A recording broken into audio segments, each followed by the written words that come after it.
नमस्कार, times of Swaraj में आप सबों का स्वागत है और मैं हूं संतोष सिंह। और आज हम टाइम्स ऑफ स्वराज में चर्चा कर रहे हैं मोदी की बिहार यात्रा का। जी हां, ये कह सकते हैं कि मोदी का ये पहला चुनावी यात्रा बिहार का था। और इस यात्रा के दौरान अगर मोदी के बॉडी लैंग्वेज को देखें, मोदी के भाषण की शैली को देखें, मोदी के चेहरे का भाव पर को देखें, तो आपको लगेगा कि बहुत बुझे बुझे निराश लग रहे हैं मोदी में वो ताजगी नहीं दिखी। पहली बार मोदी हजारों की संख्या में मौजूद अपने श्रोता को आकर्षित करते हुए नहीं दिखे। पूरे भाषण के दौरान इक्के दुक्के बार मुश्किल से ताली बज पाई। ताली और मोदी हो नहीं सकता है, मतलब जब मोदी बोले और ताली ना हो ये संभव ही नहीं था। लेकिन बेगूसराय में भी और औरंगाबाद में भी वो जोश नहीं दिखा।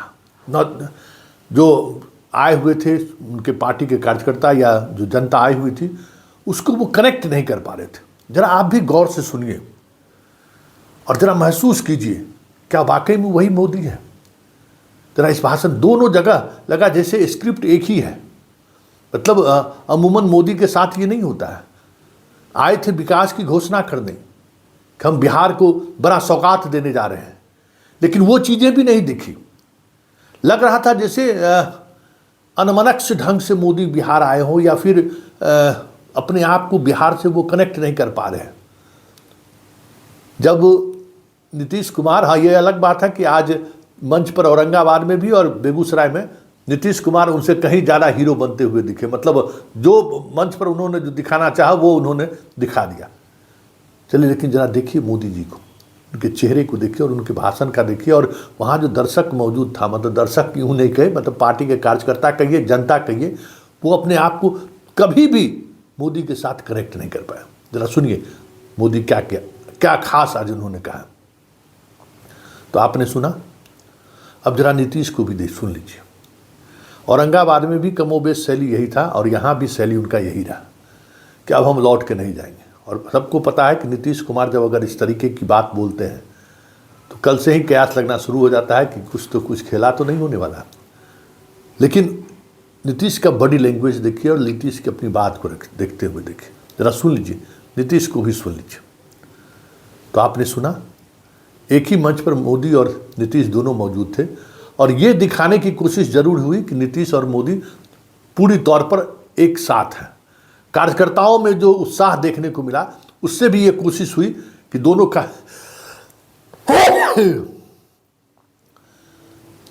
बीजेपी के कार्यकर्ता ने भी नीतीश कुमार का स्वागत ठीक उसी अंदाज में किया जिस अंदाज में माला के अंदर नीतीश कुमार को लाकर मोदी ने दिखाने की कोशिश की। लेकिन बड़ा सवाल ये है कि वो मोदी जिस पर पूरी बीजेपी का दारोमदार है, वो मोदी जिसके ऊपर यूं कहें तो 2024 को पार करने का जिम्मेवार है, जो 2024 कैसे पार करेंगे इसकी पूरी जिम्मेवारी है, वो मोदी अगर अभी से ही थके थके दिखेंगे तो फिर तूफानी जो चुनावी कार्यक्रम होने वाला है उस दौर में क्या होगा मोदी।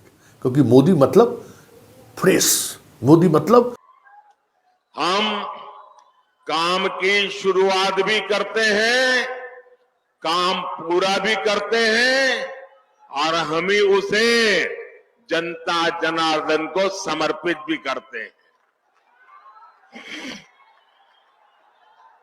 ये मोदी की गारंटी है कि मोदी के गारंटी है बिहार में विकास की ये जो गंगा बहने जा रही है, मैं इसके लिए आप सभी को, बिहार वासियों को बहुत बहुत बधाई देता हूं।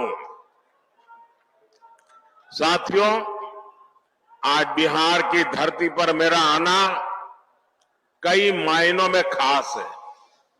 अभी कुछ दिन पहले ही बिहार के गौरव कर्पूरी ठाकुर जी को देश ने भारत रत्न दिया है। ये सम्मान पूरे बिहार का सम्मान है। ये सम्मान समूचे बिहार के सम्मान है। अभी कुछ दिन पहले अयोध्या में रामलला के भव्य मंदिर की प्राण प्रतिष्ठा भी हुई है। अयोध्या में रामलला विराजमान हुए हैं तो स्वाभाविक है कि सबसे ज्यादा खुशी माता सीता की धरती पर ही मनाई जाएगी। रामलला की प्राण प्रतिष्ठा को लेकर बिहार जिस आनंद में डूबा, बिहार के लोगों ने जैसा उत्सव मनाया, रामलला को जो उपहार भेजे, मैं वो खुशी आपसे साझा करने आया हूं। और इसके साथ ही बिहार ने एक बार फिर डबल इंजन की रफ्तार भी पकड़ ली है। इसलिए बिहार इस समय पूरे उत्साह में भी है और आत्मविश्वास से भी भरा हुआ है। मैं ये उत्साह मेरे सामने इतनी बड़ी संख्या में मौजूद माताएं, बहनें, नौजवान और जहां पर मेरी नजर पहुंच रही है, उत्साह उमंग से भरे आप लोग इतनी बड़ी तादाद में आशीर्वाद देने आए हैं। आपके चेहरों की चमक बिहार को लूटने का सपना देखने वालों के चेहरों पर हवाइयां उड़ा रही है। साथियों, एनडीए की शक्ति बढ़ने के बाद बिहार में परिवारवादी राजनीति हाशिए पर जाने लगी है। परिवारवादी राजनीति की एक और विडंबना है, मां बाप से विरासत में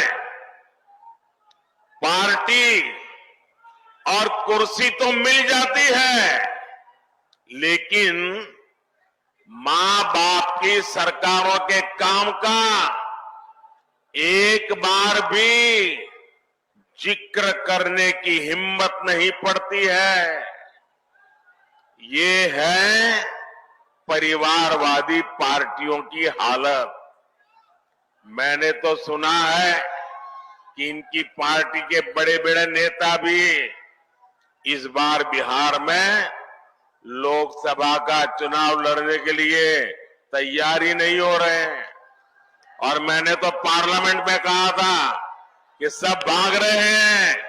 आपने देखा होगा, अब लोकसभा का चुनाव लड़ना नहीं। कि मुझको बहुत खुशी है कि वो आए हैं और आगे आते रहेंगे। और आप जान लीजिए, अब आप लोगों को हम कह देना चाहते हैं, आप इस बार जो चुनाव होने वाला है लोकसभा का, तो हमको पूरा का पूरा विश्वास है कि बिल्कुल भारी संख्या में और बहुत बड़ी संख्या में 400 से ज्यादा जरूर जीतेंगे, ये हमको पूरा भरोसा है। और आपकी इतनी संख्या अभी वहां भी देखे हैं, यहां भी देखे हैं लड़के और लड़कियों को, तो मुझे बहुत खुशी है कि सब एकजुट होकर के रहिए और सब कुछ करिए। भाई, हम बीच में इधर उधर हो गए थे, लेकिन अब हम फिर आ गए। अब हम परमानेंटली रहने के लिए आ गए, चिंता मत करिए। आप जानते ही है ना, यहां पर अभी मंत्री बने हुए हैं केंद्र में गिरिराज सिंह जी, तो आखिर हमारे साथ ही न थे, यहीं पर न काम कर रहे थे। तो कितना काम हुआ था जी, 5 से लेकर के लगातार हम लोग कितना ज्यादा काम किए, कितना विकास हुआ, और चारों तरफ आ करके कितना पूरा काम किए हैं। तो हम लोग तो करते रहेंगे और उसी समय अनुरोध भी किया कि यहां पर और हो जाए केंद्र सरकार की तरफ से। तो अभी तो अपने आपने 3 तरह का काम यहां पर शुरुआत कर रहे हैं, नए चीज का उद्घाटन कर रहे हैं और लोगों को प्रेरित कर रहे हैं कि आप बहुत आगे बढ़िएगा। तो इसके लिए मैं इनका अभिनंदन करता हूं और आप सब लोग पूरी खुशी के साथ यहां पर हैं। तो मैं तो यही आग्रह करूंगा कि एक बार खड़ा होकर के आदरणीय प्रधानमंत्री जी का स्वागत करिए, अभिनंदन करिए। काहे खड़े चुप है, अगर खड़ा हो, बीच में कौन खड़ी है? अरे 2 महिला काहे बैठी हुए, खड़ा हो। हाँ, उधर क्या करे 3-4 गो बैठा हुआ, खड़ा हो सब। हाँ चलिए, बहुत वो मोदी अगर अभी से ही थके थके दिखेंगे तो फिर तूफानी जो चुनावी कार्यक्रम होने वाला है उस दौर में क्या होगा मोदी का? क्योंकि मोदी मतलब फ्रेश, मोदी मतलब तेज तरार चेहरे से भाव उभर कर सामने है। लेकिन पहली बार बिहार में वो उनके ऊपर उम्र भी भारी पड़ता हुआ दिखा और कनेक्ट करते हुए भी नहीं दिखे। और अगर यही स्थिति बनी रही तो फिर मोदी के लिए 2024 मुश्किल हो या ना हो, जो यंग जनरेशन मोदी के दीवाने रहे हैं उनकी दीवानगी में इसका असर जरूर पड़ेगा। ये आज साफ मोदी के भाषण के दौरान युवाओं के बीच वो उदासीनता देखने से समझा जा सकता है।